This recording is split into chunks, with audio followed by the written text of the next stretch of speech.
This episode of the Fine Homebuilding podcast is brought to you by Andersen Windows.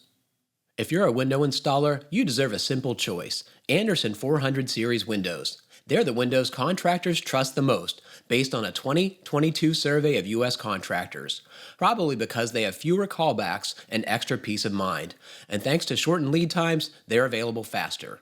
Make your go-to windows Andersen 400 Series. Request a quote at andersenwindows.com. Also brought to you by Loctite's PL Premium Max. Professional builders know the value of a durable and versatile construction adhesive. Say no to second-guessing quality. Say yes to Loctite's strongest adhesive, PL Premium Max. Equally effective for interior and exterior use. PL Premium Max can be applied in all but the most extreme weather conditions and bonds to all common building materials. It offers 20 minutes of working time and cures solid in 24 hours, with no air bubbles for maximum durability. Whether you're framing a custom home, upgrading to granite kitchen counters, or adding rigid foam and comfort to an existing basement, PL Premium Max is the right adhesive for the job. Say yes to Loctite's strongest construction adhesive. Visit LoctiteProducts.com for more information.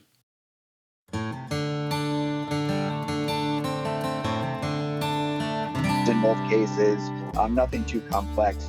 We did end up building because we had framing in the way of our drain for our shower. We had a big honking I-joist flange right below where the drain needed to be. How does that always happen?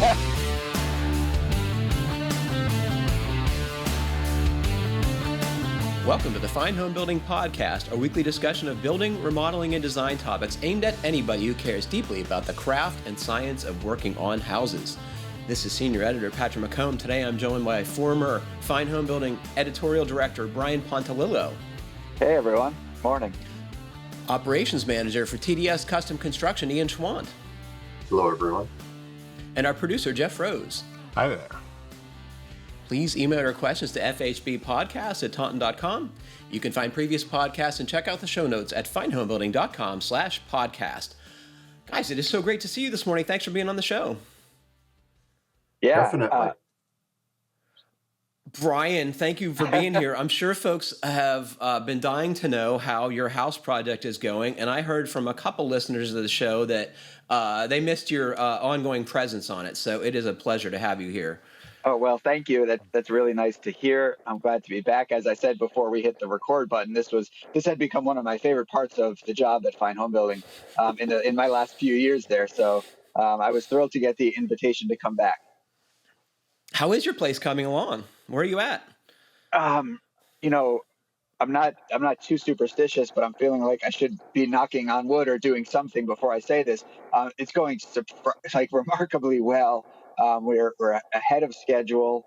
I think we're probably, my guess time wise is that we're just crossing the sort of the halfway point in the build right now.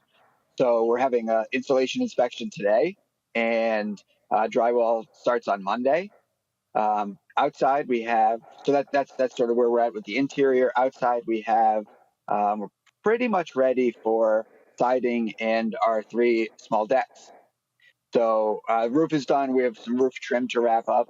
But yeah, we're getting, septic is nearly finished. The well is in, but still needs to be connected to the house.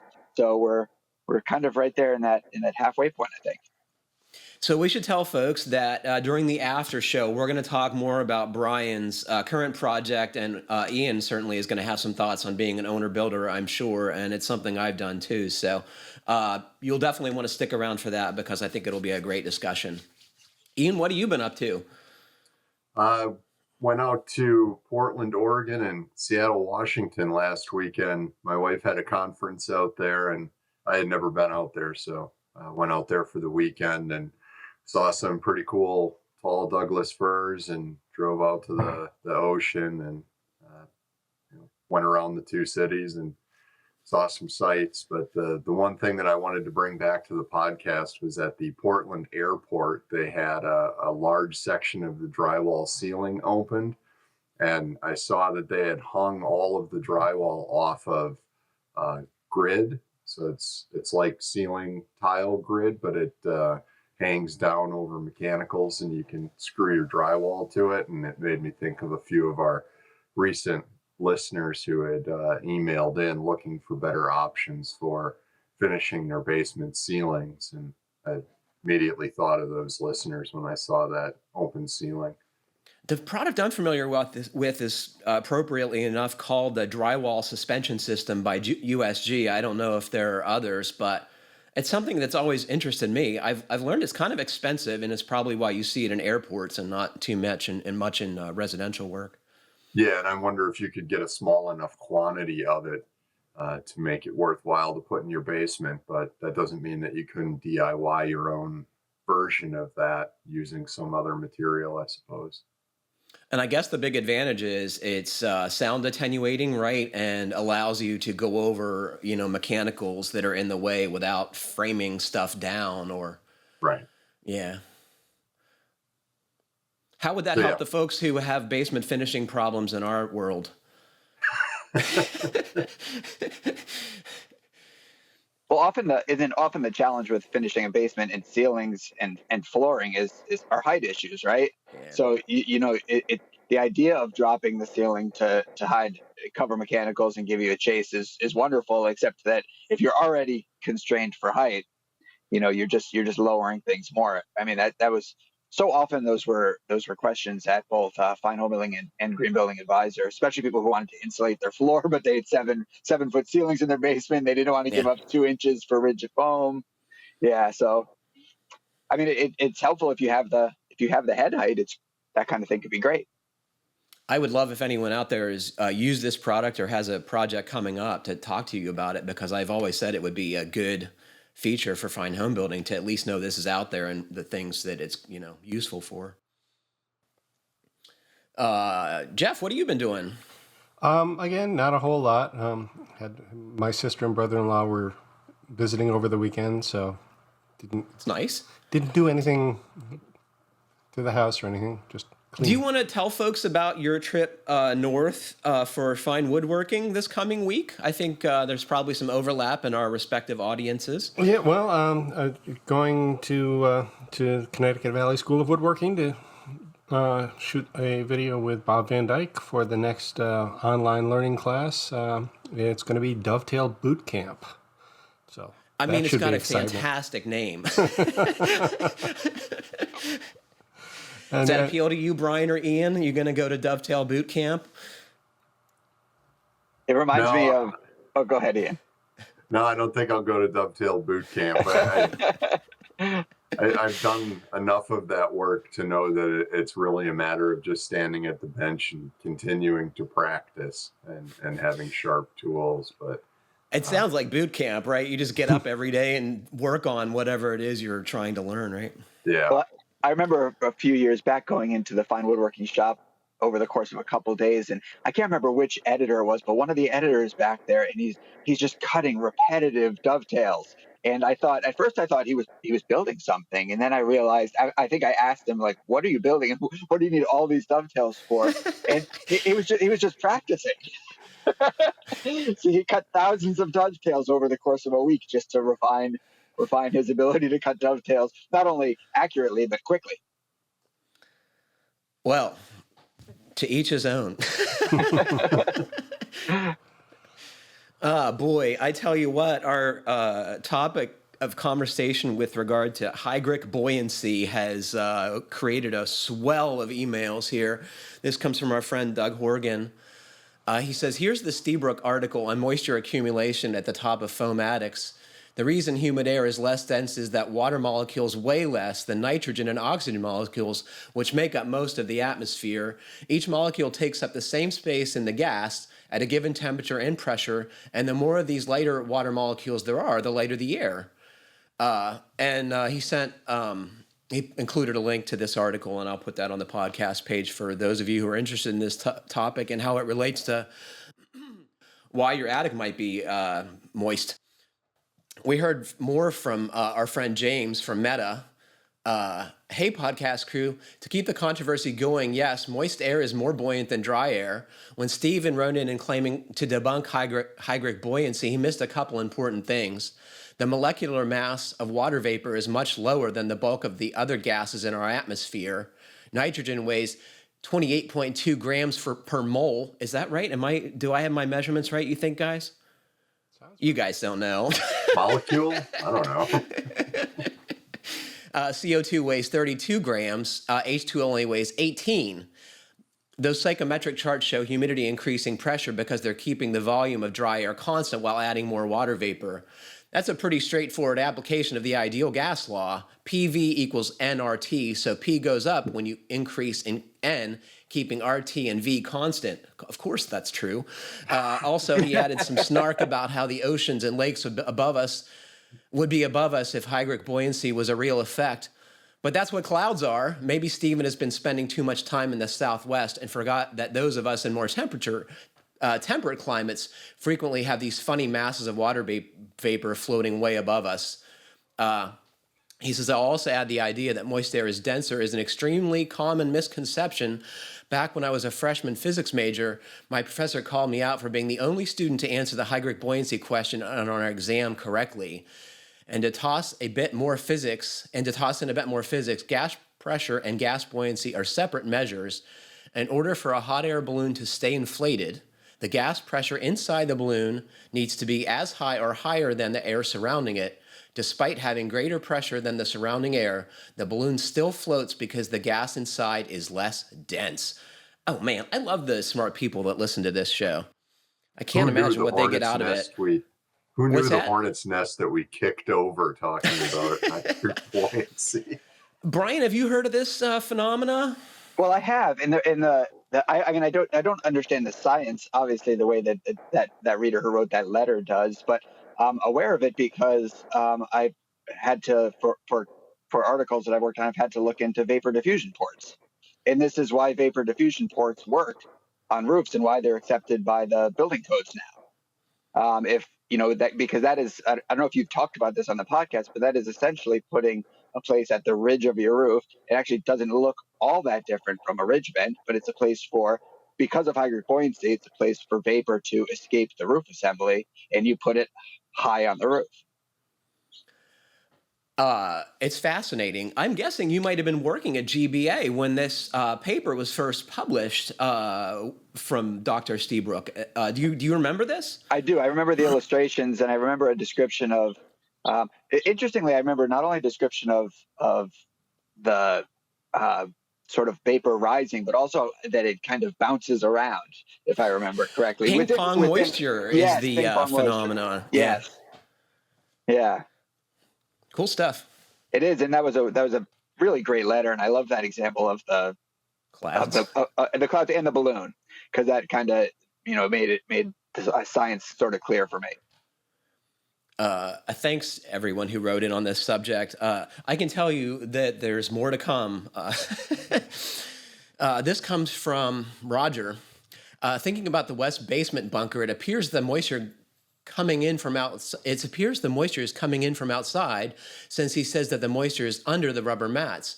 I have read that sealing an impermeable sheet to the floor and checking for moisture is the definition of a wet basement.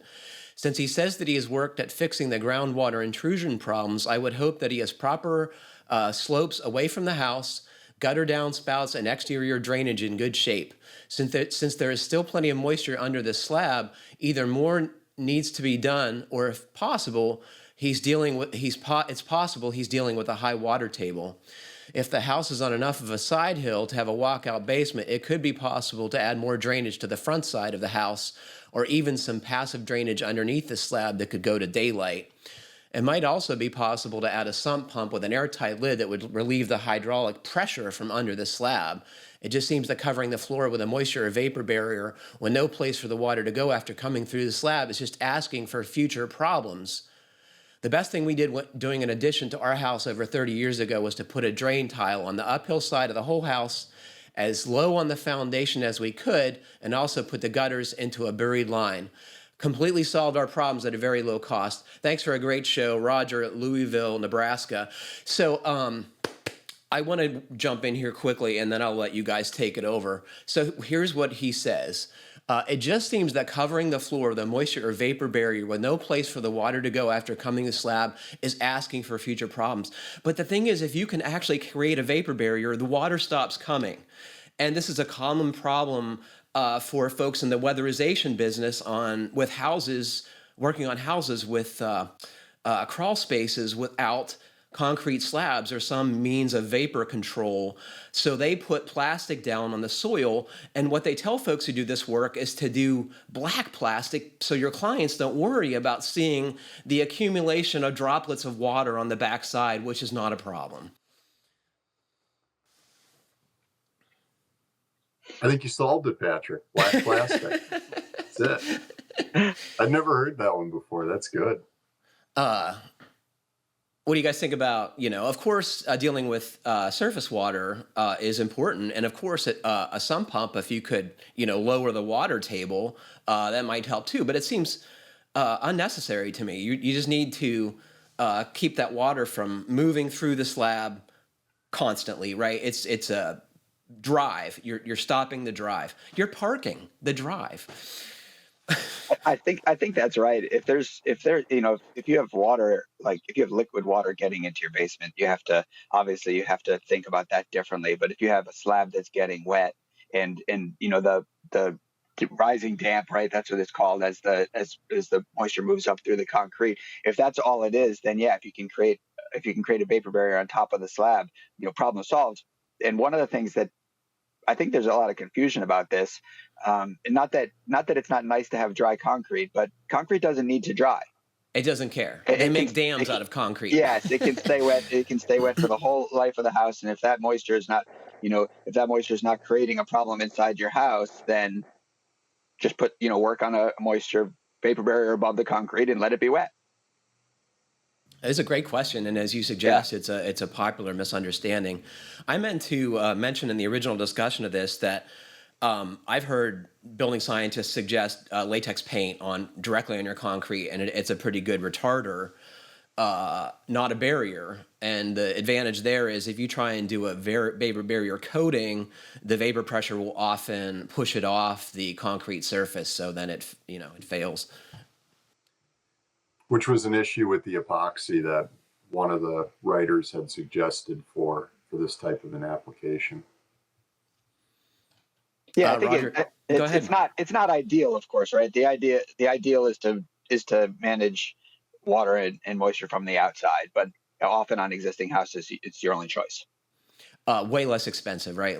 I think we have to, talk about what stuff costs on this show. But you do get to rent an excavator if you're going to put drain tile around the outside of your house. And Patrick always suggests renting an excavator whenever possible. This comes from Jerry. I was listening to 477 about air sealing electrical boxes on exterior walls.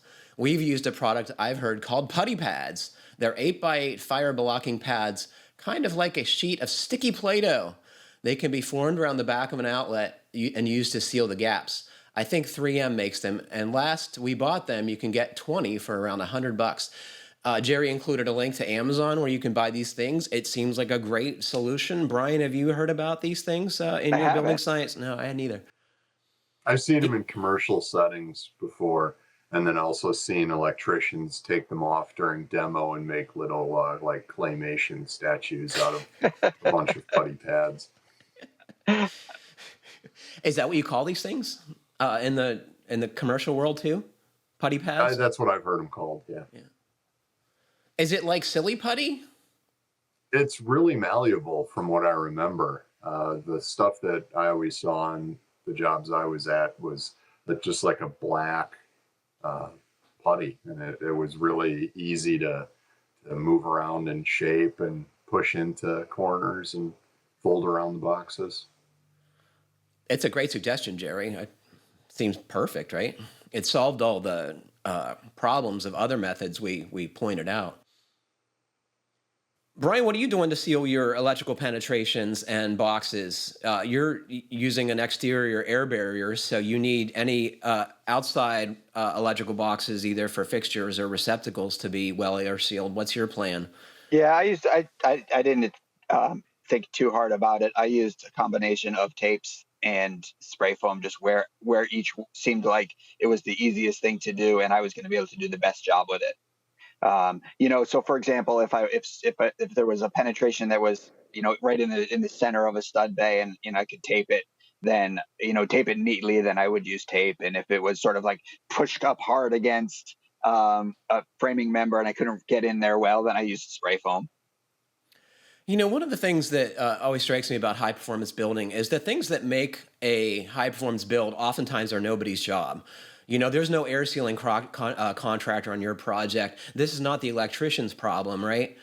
That's right. So it's the GC, am I right, or someone on your team?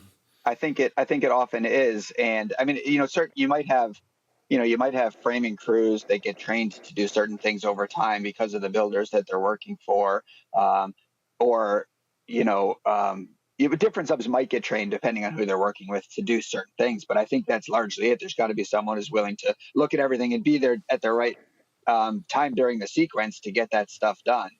And it's not. I don't know, Ian, you probably have thoughts on this too, but it's not unskilled work. Like, it takes time to learn to work neatly with tapes and to caulk well, or even use spray foam well. And so trying to do it without practice, it's messy, and the messy work obviously isn't going to be as effective. Maybe we should have a taping boot camp instead of a dovetail boot camp. I think that's right, and I think we have people who demonstrate these things for us who are a little bit too good at it. And I've rarely seen work in the field that looks like Jake Bruton's taping or Ben Bogey's taping. It's funny. Ben Bogey is a fan of these tape products, and he is either this week or next. I think this week.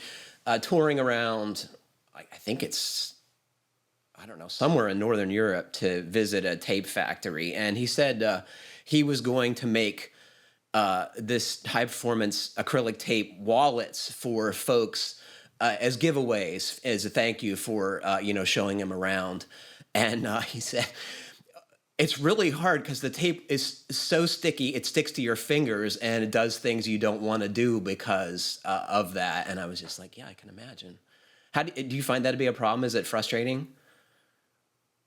I think it is, yeah. Yeah. It sticks to everything, and you have to have a clean workspace. Anytime you go and tape the back of a sconce box or something like Brian mentioned, even if it's in the middle of the stud bay, you want to make sure that you don't have a lot of accumulated sawdust or other building site dust accumulated on the back side of the sheathing, because it'll stick to that first, and then it won't bond as well to what you need it to bond to. I wonder if folks who, are on their first high performance build in the professional arena, lose money because they don't anticipate, it's going to take hours to air seal exterior electrical boxes. Do either of you guys have any thoughts on that, Jeff? I bet.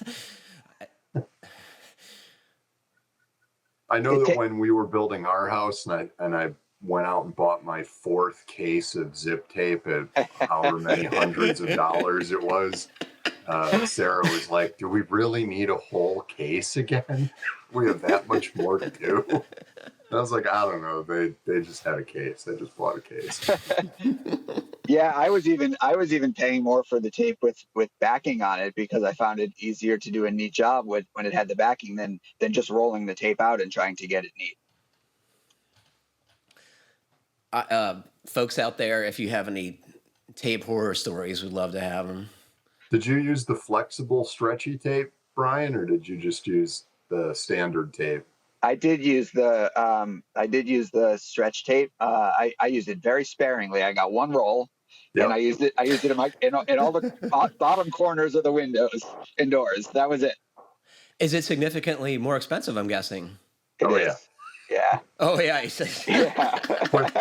It took me a while to find a building material supply place that actually stocked it by me, and when I went in, because they didn't want to have that much capital tied up. Right. Yeah. When I went in there, the guy at the counter was even like, "Ooh, what do you use this stuff for, man? It's expensive."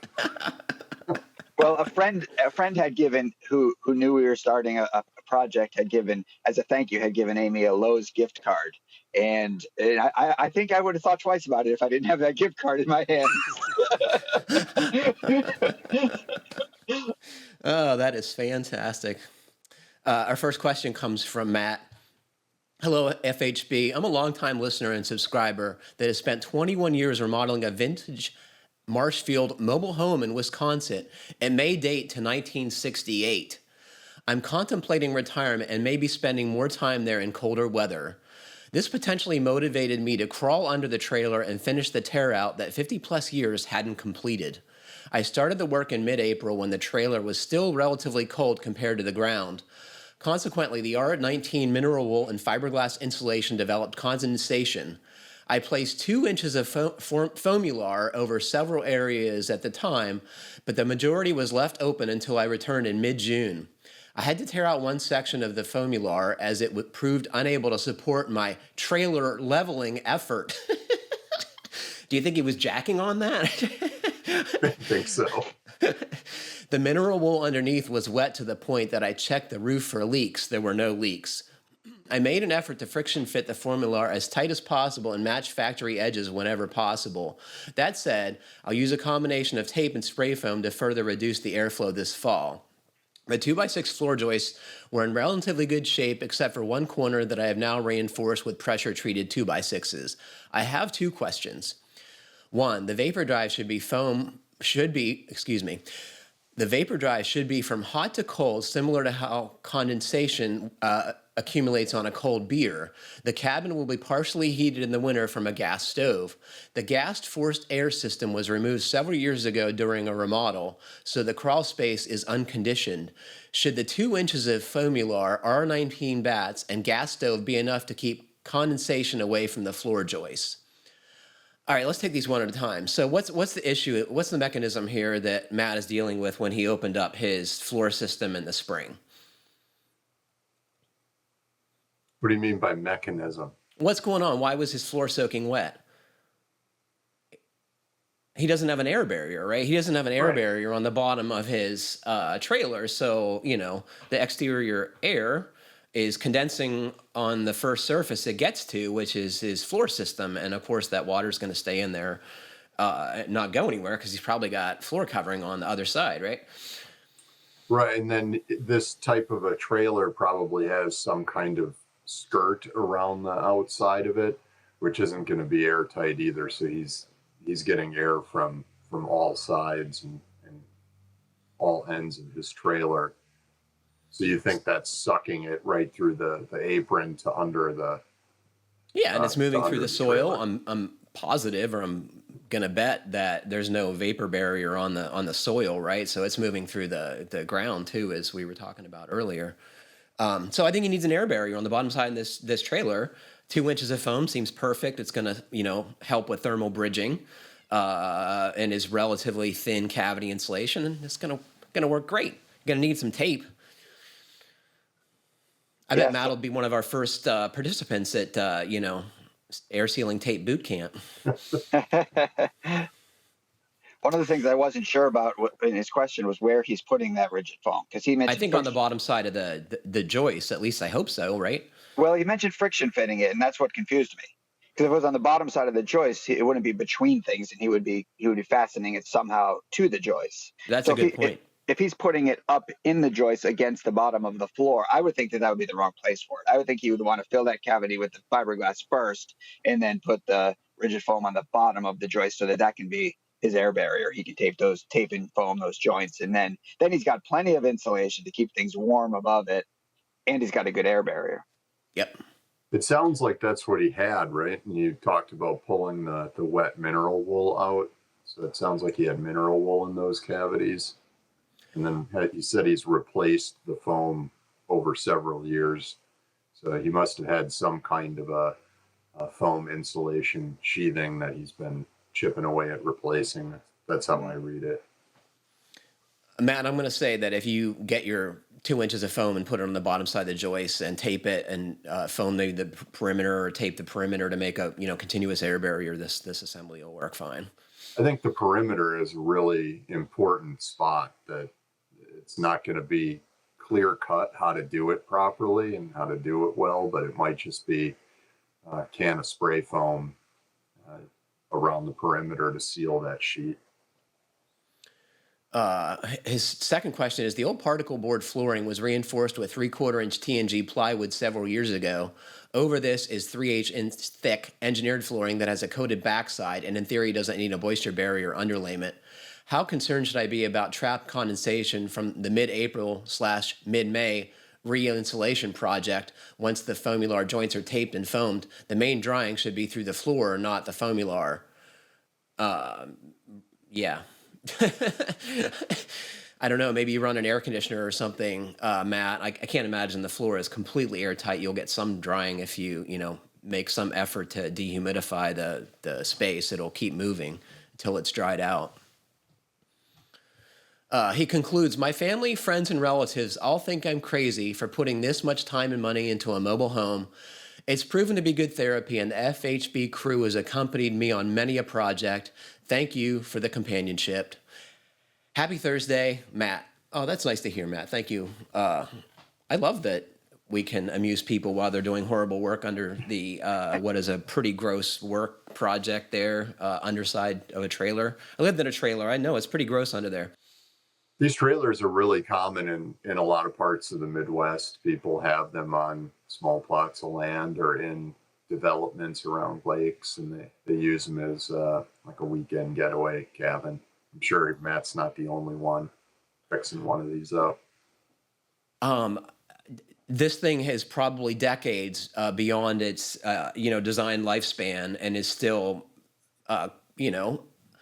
a place to get away. It seems fantastic, right? It's like, why invest tons of money? Enjoy the place. You don't need a giant vacation home. It's about being somewhere else in the quiet. Oh boy, this is a good one.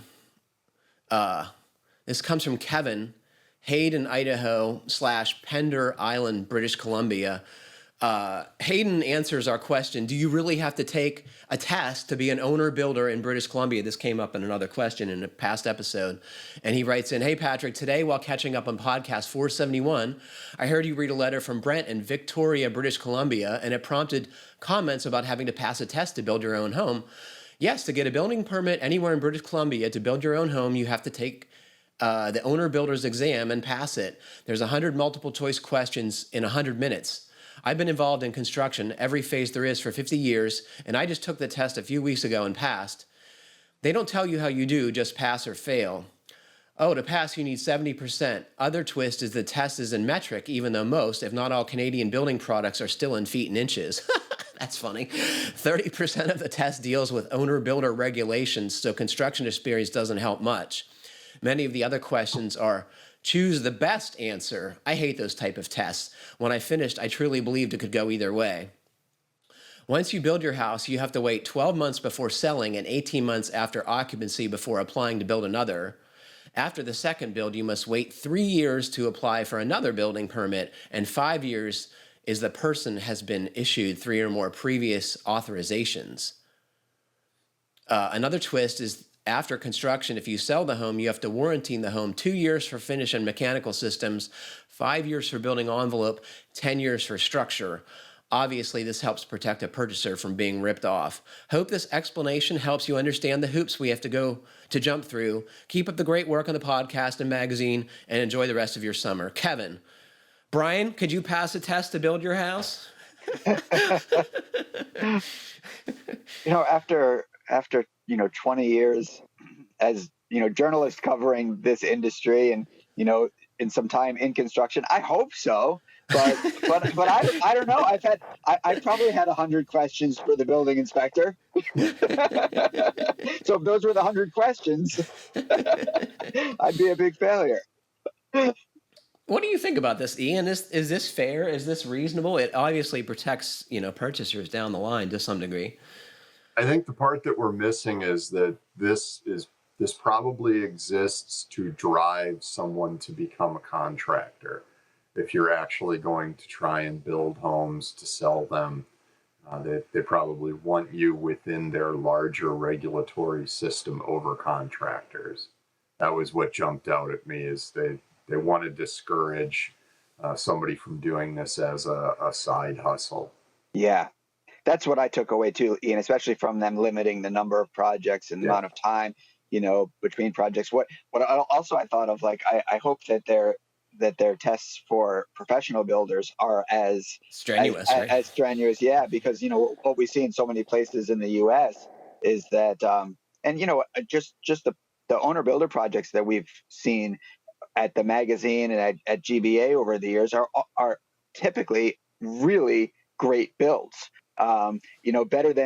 Often better than the average home built by a professional, because of the care that an owner builder is going to put into research and then actually executing their project. So hopefully, I mean, I'm a big fan of, or big supporter of, there being testing for builders and education for builders, and I would like to see more of that.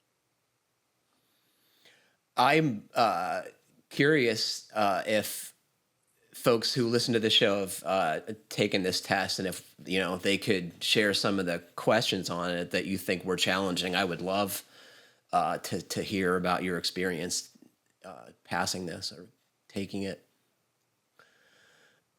Like you said, Brian, the projects we've seen are of the highest caliber in the owner builder arena, right? But I'm sure there's people who are just like building bad housing because they don't know any better, right? Out there, even structurally deficient things, which I'm guessing is why you get a 10-year warranty, for that stuff, because it's hard to fix and expensive. Well, Kevin from Hayden, Idaho / Pender Island, BC. Thanks for writing in. That was pretty cool. This comes from Will, who asked about removing his masonry chimney in episode 473. Hi, podcast crew. Apologies for the typo in my last email. I meant to say that I had my oil boiler and gas hot water heater removed, and thus use only one flue for my fireplace. As a follow-up question to removing my chimney, one argument that keeps coming up is resiliency during a winter power outage, since I don't have batteries. What are your folks' thoughts on just leaving the fireplace there for a backup heat source? I have an old generator that needs fuel like a fix, and I don't have batteries. I know it's a major energy / vapor problem. In addition, if you don't mind, I'll comment on Ian's humidity quandary. Oh, let's hold off on that. So fireplace as a backup heat source. What do we think? I think in a lot of areas it's necessary.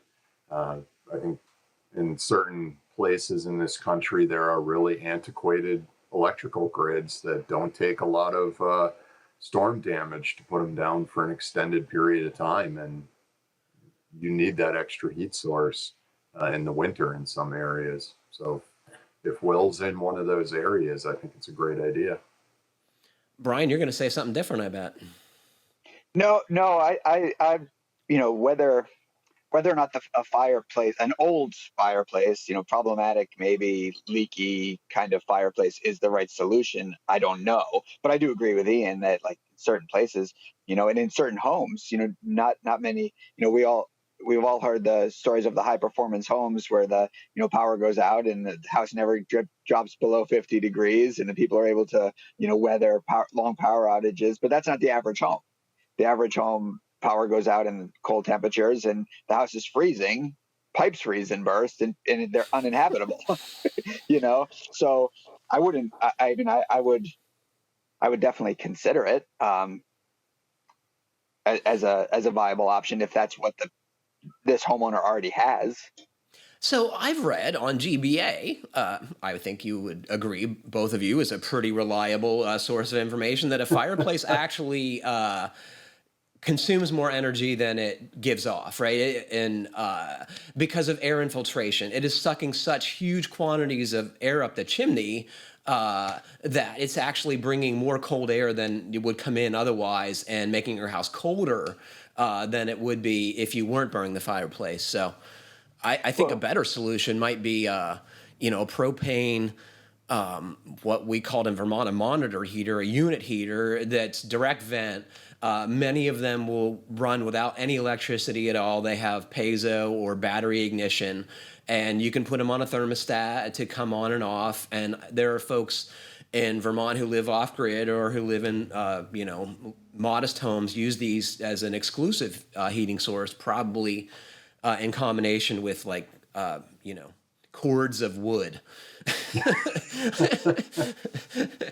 And a wood stove. If you want to heat with wood, get a wood stove versus a fireplace, and you can get a insert to go in this, and it's going to work way better than a fireplace. Yeah, I had that thought too, and I mean, easy enough to test whether the fireplace is sufficient for a backup heat source. Turn the heating system off in the winter and burn see a what fire happens. and see what happens, and then decide whether it's a smart decision in this particular house.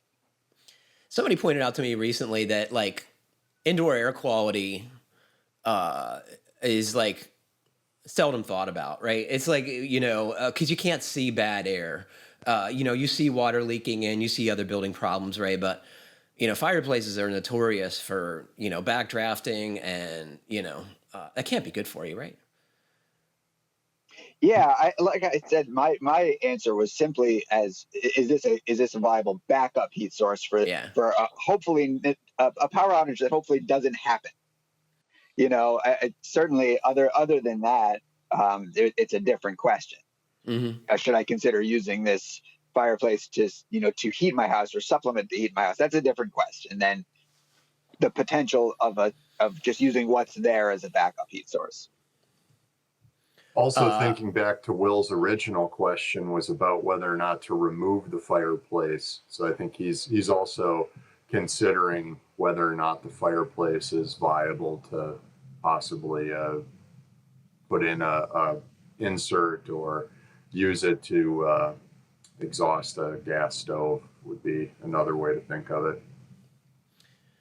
I don't think the fireplace as a standalone thing is the right thing. I think you either take it out or adapt it to, have a more sealed combustion. But if you have not enough money to do that, right, then, it's better than freezing to death is to have a fireplace. I would agree. Will goes on. He wants to comment on your dehumidification situation we talked about, Ian. In addition, if you don't mind, I'll comment on Ian's humidity quandary. I can't believe with such a high-performance home in a high humidity area that he isn't ducting an April Air or Santa Fe dehumidifier to his HRV to help distribute dehumidified air to the whole house. I'd like to hear what the actual room-by-room relative humidity measurements are. And it sounds like the basement is the worst, but I think from a building science perspective, this is the best solution. Overcooling sounds painful. And don't get me started on why Patrick didn't buy a heat pump water heater because he didn't want a condensate pump. It's unbelievably simple to route the tubing and use the pump. Love the podcast. Thanks for hearing me out, Will. So do you have a spreadsheet, Ian, with your room-by-room relative humidity measurements generated yet? So luckily, I don't have that big of a house, so it was easy for me to get the room-by-room ones for Will. Our upstairs right now is at about 60 to 65% relative humidity, and then the standalone little dehumidifier that we put in the basement here is keeping the basement at a pretty even 50. But I think it was up around 70 before we put that in. And I did have my finger hovering over the button to purchase one of those Santa Fe's and just couldn't do it. Okay, so may I ask you more about that? What is the smallest one you can buy? Because you have a very high performance home. It's not going to take a lot. It was still way oversized for what I needed. And then it also carried a pretty steep energy penalty on top of being an expensive unit to purchase. They're thousands, right? Yeah. Yeah. I think those are great things if you need them, but I mean, I can't imagine your house that's the right answer. It's just too much. Yeah, no, the right answer was what we came up with in my mind was go to a big box store and buy the second least expensive dehumidifier and plug it in. A number of folks wrote in chastising me for not wanting a condensate pump with a heat pump water heater. And I can tell you I have some experience in the HVAC trade. And anyone who does will tell you that condensate pumps are a very second choice solution because they are unreliable. And, some have float switches that'll turn them off if they're set up correctly. But otherwise, you end up like pouring water all over people's drywall ceiling or all over their basement floor. And folks don't know how to service this stuff, right? Like condensate creates plugs, backups, and condensate pumps, and storing condensate always is scary to me because I don't want water going everywhere.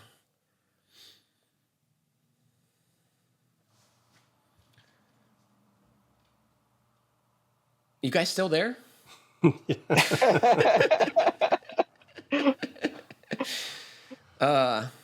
We on thought you your. had more to say on condensate pumps. Was I venting? Was it inappropriate? We were just getting out of the way, Patrick. Sorry, I had a oatmeal cream pie for breakfast. I guess that's kicking in right now. More on the dehumidification question that Ian had. This comes from Chris. Hello, all. I may be late to the game here, but on episode 475, Ian was looking for a cheap way to dehumidify the basement. I've been running a portable 70-pint dehumidifier in my basement during the summer months over here in Western New York. And to keep from constantly emptying the tank, I hooked up a little condensate pump I got from Lowe's for around $65. My dehumidifier has a hose attachment on the back, and it lets it drain out of the pump, which has a float inside. Then I ran some clear plastic hose to the drain for the washer. It's been working great for 4 seasons now. So Chris is probably subtly suggesting I could have used this for my water heater too. That's great if you have a drain nearby. I don't have any drains in the basement. There's no plumbing equipment. Of course, there's the waste line that goes out to the septic system, but you got to tap into that. 4-inch line, reduce it, put a trap in there. It's not as easy as you may think in some instances. I think it shows the difference in plumbing setups for an older home and some of the limitations you have when you have to use what already exists. I'm waiting for a sand and hot water heater. Yeah. This comes from Doug. Hello, podcast crew. I was catching up on some back episodes of the podcast. In episode 386, you asserted that you need to use epoxy thinset when using a Tile Redi base. This caused me a huge panic because I just installed 2 Tile Redi bases and had finished tiling them with Schluter Allset, which is a traditional modified thinset. I reached out to Tile Redi and asked them whether I'd need epoxy thinset, and they said that I absolutely do not need to use that any modified thinset would be fine. Of course, he started listing off this usual suspects, Mapai, etc. I mentioned that I use Schluter Allset. Aside from the brand competition, they were fine with that as an adhesive. So why do you guys believe you have to use epoxy thinset? What's the backstory? All right, so should we first describe what a Tile Redi shower pan is? Do you guys know? I do. I've just recently installed one.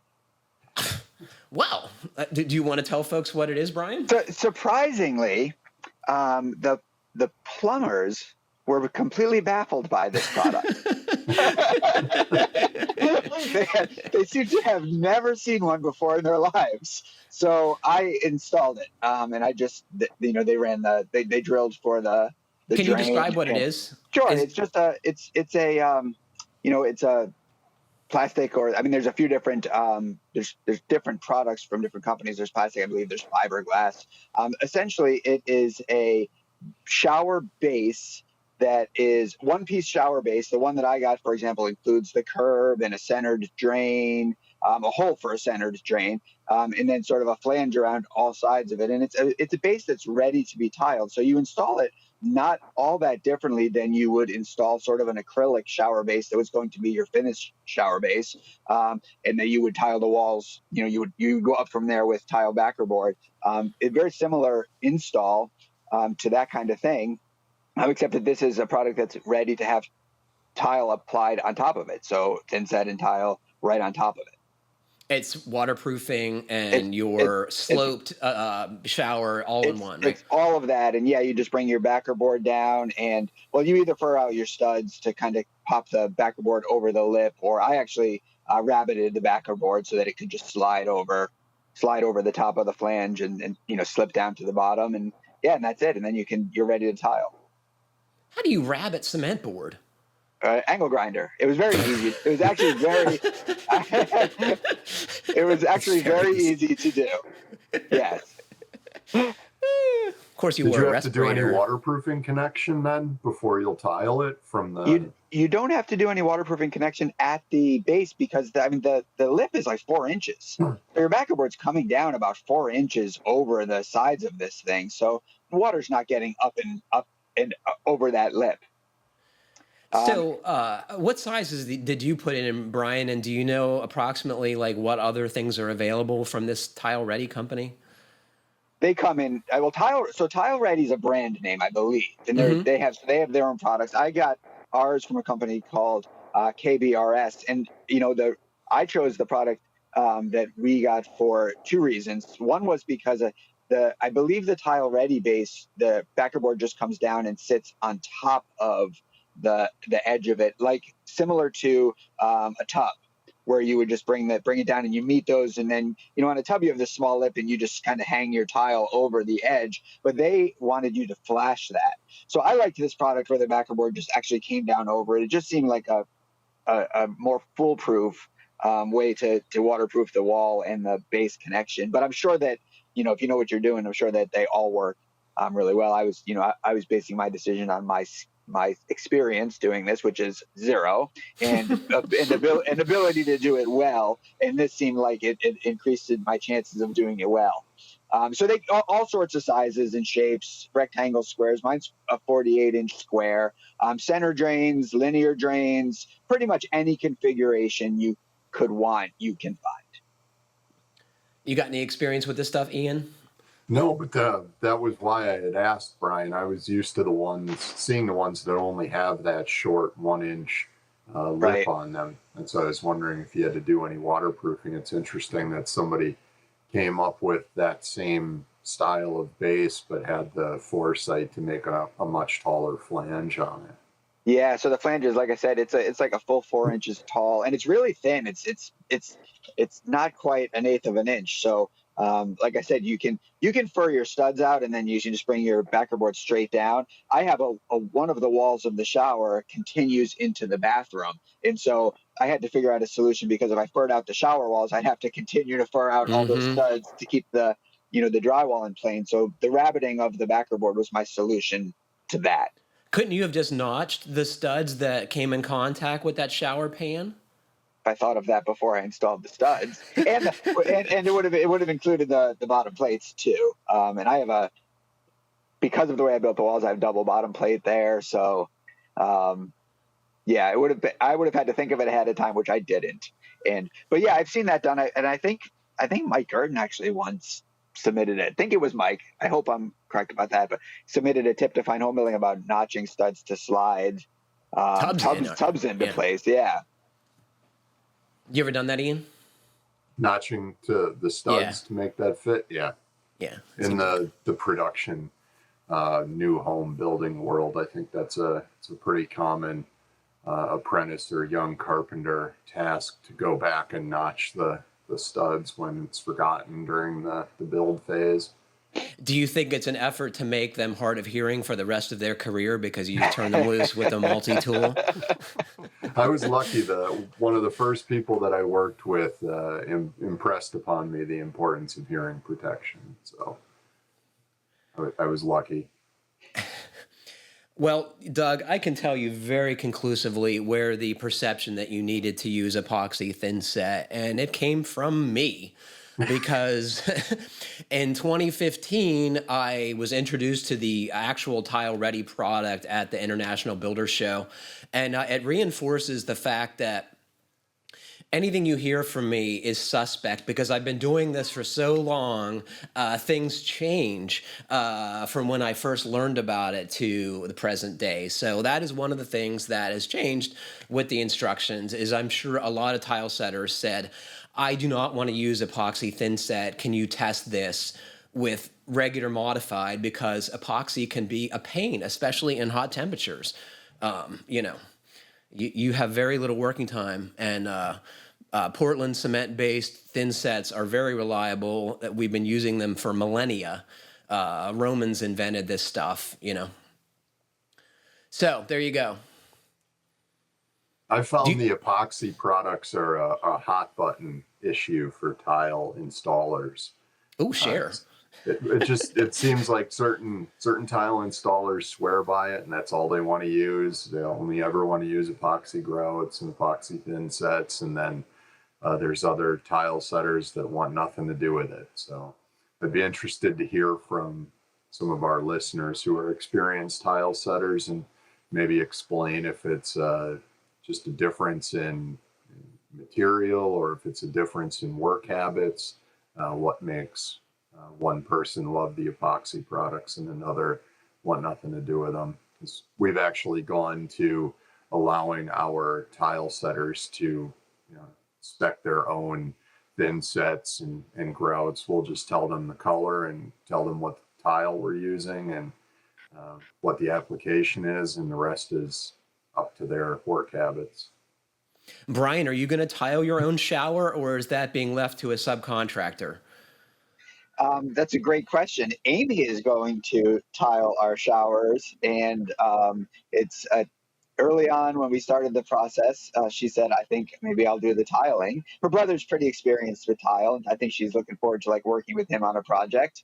And so she's going to tackle the tiling.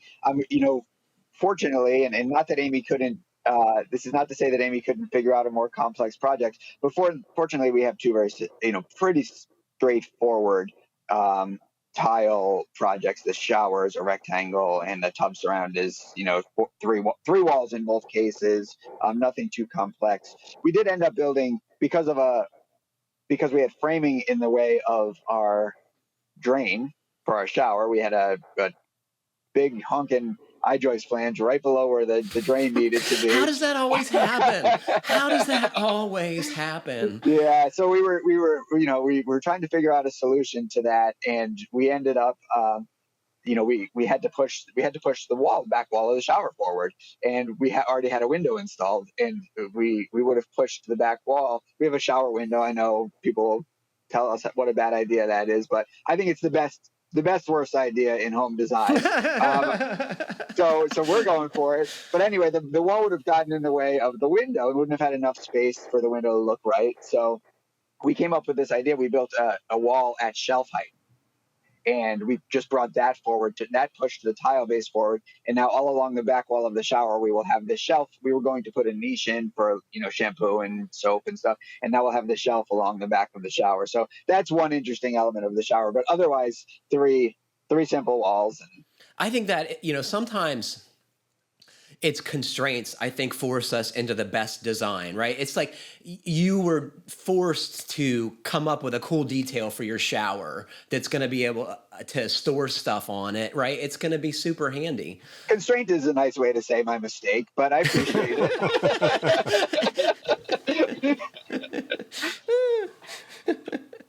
Well, I want to remind folks to stick around for the Fine Homebuilding podcast after show, and the only way to listen is to get an all-access membership to Fine Homebuilding. And we would love to talk about what it's like to be an owner-builder. I got some questions for these guys, and I think it's going to be a great conversation. So stay tuned for that. Do you guys have any thoughts before we go? No, Good. I'm sure we'll hear about a lot more constraints and mistakes and oddities of the owner-builder exercise. Yeah, thank you, Patrick, for having me back. Oh my God, it's great, man. It's been a I pleasure. appreciate it. I can't wait to continue this. It'll be even more fun. Unfortunately, that's all the time we have for today. Thanks to Brian, Ian, and Jeff for joining me, and thanks to all of you for listening. Please remember to send us your comments, questions, and suggestions to fhbpodcast@taunton.com, and please like, comment, or review us however you're listening. It helps other folks find our podcast. Stay safe, everybody. Keep craft alive. Happy building, and thank you very much for listening.